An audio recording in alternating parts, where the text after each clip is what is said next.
अभी नरेंद्र मोदी ने लाल किले से भी कहा था कि सबसे बड़ा एनजीओ है, सबसे बड़ा एनजीओ है, सबकी मदद करते हैं। कई देश डूबे पड़े थे, बताओ कहीं आरएसएस का कोई एक भी, आरएसएस का इंसान तो छोड़ो, आरएसएस का कुत्ता भी वहां गया हो। अच्छा। तो फिर क्या मदद करते हैं ये लोग?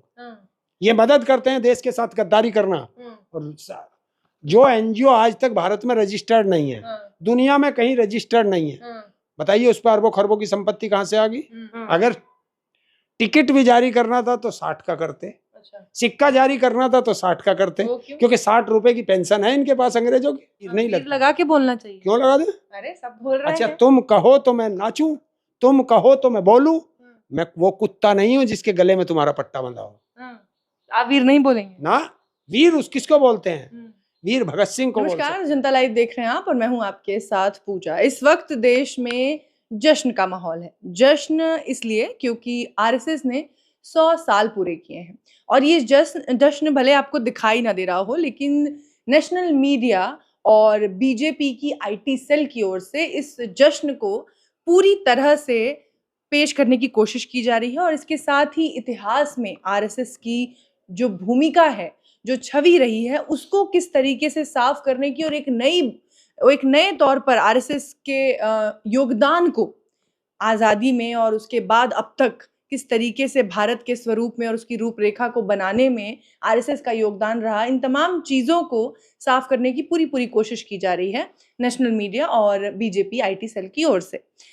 अब मुद्दा ये है कि प्रधानमंत्री मोदी ने एक तो 100 का सिक्का जारी किया, डाक टिकट जारी की और 100 साल के जो गौरवपूर्ण इतिहास रहा है आरएसएस का, उसकी भी उन्होंने भर भर के प्रशंसा की।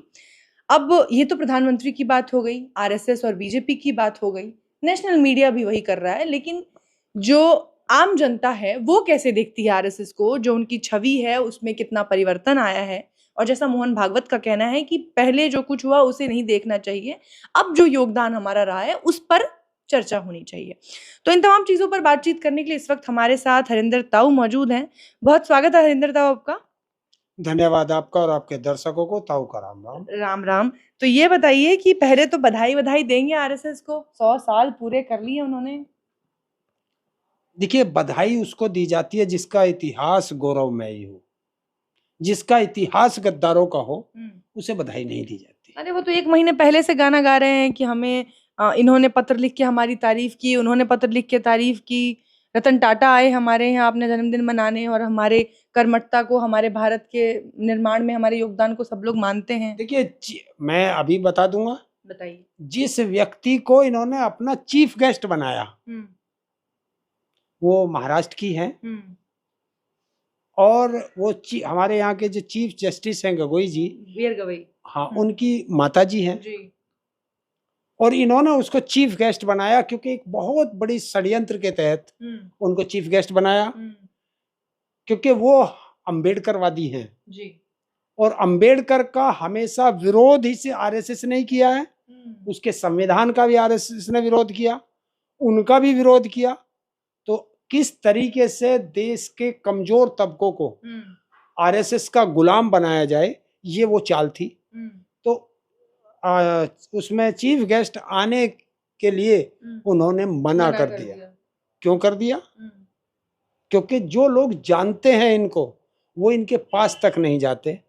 और आज तक आरएसएस का 100 साल हो गए। 100 साल में कितने लोग इन्होंने आरएसएस प्रमुख बनाए होंगे? क्या कोई एससी, एसटी, ओबीसी का कोई व्यक्ति आरएसएस का प्रमुख बना है क्या? अच्छा। तो फिर ये इनका गौरवमय इतिहास कहाँ है? अंग्रेजों की, जब भारत अंग्रेजों से लड़ रहा था, भारत की देशवासी जो देशभक्त थे वो अंग्रेजों से लड़ रहे थे देश की आजादी के लिए, तब ये लोग अंग्रेजों की गुलामी कर रहे थे और भारत के देशभक्तों की मुखबरी करते थे। तो ये इनका गौरवमय इतिहास है। आप कह रहे हैं गुलामी करते थे, रुबिका लियाकत कह रही हैं कि सविनय अवज्ञा आंदोलन जब चलाया महात्मा गांधी ने तो उनके साथ ये सड़कों पर लड़ रहे थे, 9 महीने जेल में रहे थे। 1942 का भारत छोड़ो आंदोलन, उसका विरोध किसने किया था? उससे पूछ लेते। किससे पूछना? पापा की परी से। जो जिसका आप नाम ले रहे हो, रुबिका लियाकत। हाँ, आप नाम ले रहे हो, उससे कहो कि ये बात आकर के सड़कों पे लोगों से बाइट लेते हुए कह दे जरा उसको पता चल जाएगा कौन किसका इतिहास बढ़िया था और किसका बेकार था।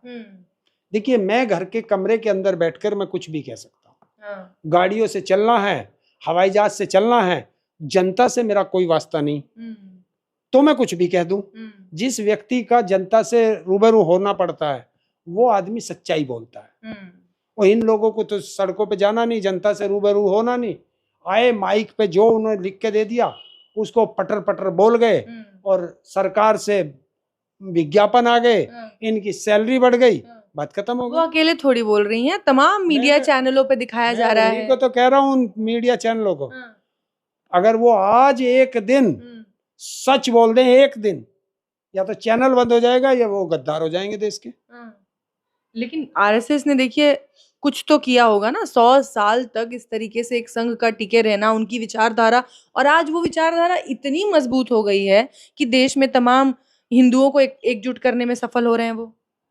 देखिए, 100 साल में वो नहीं कर पाए।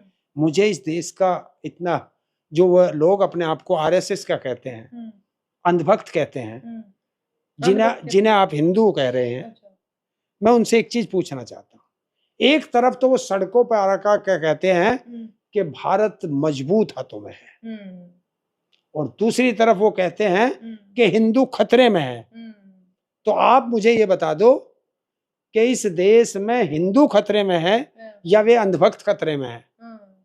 आपस में डिसाइड करना पड़ेगा। ये तो उन्हें डिसाइड करना कि दो चीज वो अलग अलग बता रहे हैं, तो ये वो डिसाइड कर लें। आरएसएस का इतिहास रहा है देश के साथ गद्दारी करना।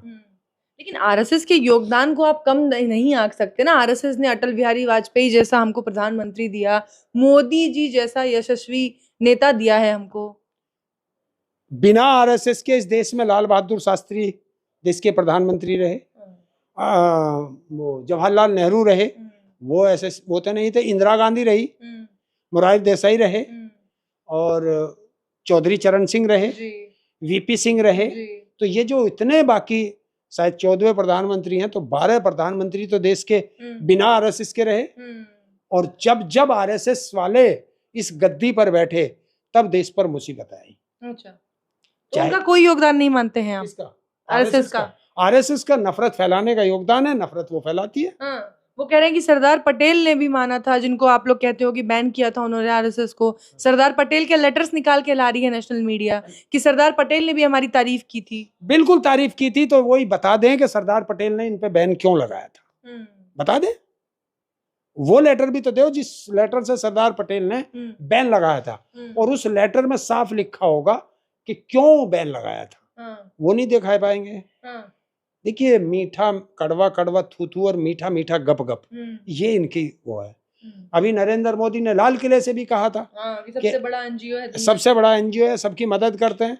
आपको अभी कितने दिन हुए, अगस्त में, और 15 अगस्त को बोला था, और अभी देश में आपदा आई हुई है, कई देश डूबे पड़े थे। बताओ, कहीं आरएसएस का कोई एक भी, आरएसएस का इंसान तो छोड़ो, आरएसएस का कुत्ता भी वहां गया हो? अच्छा, तो फिर क्या मदद करते हैं ये लोग? ये मदद करते हैं देश के साथ गद्दारी करना। और जो एनजीओ आज तक भारत में रजिस्टर्ड नहीं है, दुनिया में कहीं रजिस्टर्ड नहीं है, बताइए उस पर अरबों खरबों की संपत्ति कहां से आ गई? मोहन भागवत कह रहे हैं कि हर क्षेत्र में आरएसएस ने काम किया है, चाहे शिक्षा हो, देखिए उनके स्कूल हैं सबसे ज्यादा। आरएसएस वो ही पढ़ाते हैं कि लठ लो और लठ लेकर जनता को डराओ। अब तो बाकायदा स्कूलों में उनका इतिहास पढ़ाया जाएगा। क्या पढ़ाएंगे इतिहास को? अगर इतिहास पढ़ाएं तो बताना कि सावरकर ने 60 रुपए पेंशन क्यों ली। वीर नहीं लगाया अपने नाम के पहले? कौन? सावरकर के नाम के पहले। गद्दारों के सामने वीर नहीं लगा के बोलना चाहिए। क्यों लगा दे? अरे सब बोल रहे हैं। अच्छा, तुम कहो तो मैं नाचूं, तुम कहो तो मैं बोलूं। मैं वो कुत्ता नहीं हूं जिसके गले में तुम्हारा पट्टा बंधा हो। आप वीर नहीं बोलेंगे ना? वीर किसको बोलते हैं? वीर भगत सिंह को बोल सकते हैं आप, चंद्रशेखर आजाद को बोल सकते हैं, अशफाकुल्लाह खां को बोल सकते हैं, वीर अब्दुल हमीद को बोल सकते हैं। ये थे वीर। सावरकर नहीं थे ना, ये तो गद्दार था। जो माफी मांग ले, माफी वीर कह सकते हो, माफी वीर। अच्छा। कितने लेटर लिखे अंग्रेजों को माफी के लिए। और एक हिंदुस्तान का एक नागरिक बता दो जो आजादी की लड़ाई में लड़ा हो और उसने पेंशन ली हो अंग्रेजों से, एक बताओ ना। हिंदुस्तान में कोई नहीं मिलेगा आपको। और ये पेंशन लेते थे, गुलामी करते थे अंग्रेजों की। वो बार बार यही बता रहे हैं कि महात्मा गांधी ने हमारी तारीफ की थी। बकायदा ज्ञानी जैल सिंह के समय में गृह मंत्री ने पत्र लिखा था कि हिंदू लड़कियों को जो बाकी देशों में फंसी हुई हैं उनको छुड़ाने के लिए हम आरएसएस के साथ मिलके एक मिशन चला सकते हैं और सिर्फ आरएसएस ही एक ऐसा संगठन है जो ये काम कर सकता है। इतनी सारी न्यूज चलाई जा रही है और आप कौन सा इतिहास? भारत की फौज आपने सीमा पर लगा रखी, वहां आरएसएस वालों को लगा दो। चाइना ने इतना जो हमारी जमीन कब्जा ली, उसे छुड़ाने के लिए आरएसएस वालों को भेज दो। ये कोई नहीं है, कोई देश के काम नहीं आ सकता। देश की जनता को डराने के लिए ये हथियारों की पूजा करते हैं। अच्छा। वरना जब मजबूत हाथों में है तो फिर हथियारों की पूजा क्यों की जाती है? हथियारों की पूजा कायर लोग करते हैं। देश का किसान अगर पूजा करता है तो अपने हल की पूजा करता है, अपने बैलों की पूजा करता है। आज ट्रैक्टर है तो ट्रैक्टर की पूजा करेगा। तो इनकी पूजा होनी चाहिए। शक्ति प्रदर्शन है ना, काहे का शक्ति प्रदर्शन मैं अपने गांव मोहल्ले के अंदर क्यों करता हूं कि गांव मोहल्ले वाले मेरे से डर के रहे। तो डर पैदा करने के लिए शक्ति प्रदर्शन होता है। तो ये काम तो हिटलर भी करता था। ये काम तो रावण भी करता था। यही काम कंस करता था। तो यही काम तुम कर रहे हो। आप लोग मानेंगे नहीं, आप लोग ऐसे ही उनको माफी वीर और पता नहीं क्या क्या इतिहास बोलते रहते हैं। और देखिए डाक टिकट भी जारी हो गया, सिक्का भी चलने लगा। कलम भी तुम्हारी, अखबार भी तुम्हारा, जो चाहो लिख दो। अच्छा। अगर टिकट भी जारी करना था तो 60 का करते। अच्छा। सिक्का जारी करना था तो 60 का करते, क्योंकि 60 रुपए की पेंशन है इनके पास अंग्रेजों की। वो करते। क्या देश को पढ़ाई में बता सकते हैं? एक काम इन्होंने किया है कि पिछले दरवाजे से जितने भी यूनिवर्सिटी हैं, कॉलेज हैं, उन सब में असिस्टेंट प्रोफेसर हो, चांसलर हो, कुलपति हो, वो सब बैक डोर से आरएसएस की लॉबी के भर दिए हैं। और जो अब देख रहे हैं आप पीछे की डोर से सेक्रेटरी भी बना दिए गए हैं।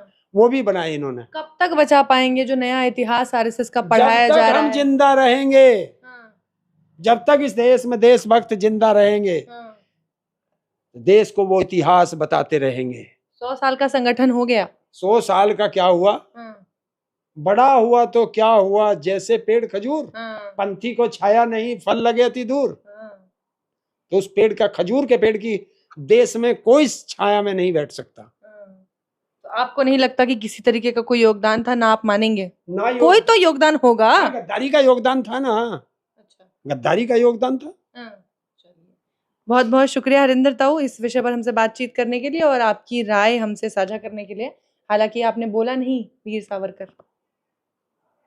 देखिए, मैं वीर बोलता हूं उनको जिन्होंने देश के ऊपर अपनी कुर्बानी दी हो, और जिन्होंने देश के साथ गद्दारी की हो, उन्हें गद्दारी कहा जाता है। चलिए, बहुत बहुत शुक्रिया, धन्यवाद।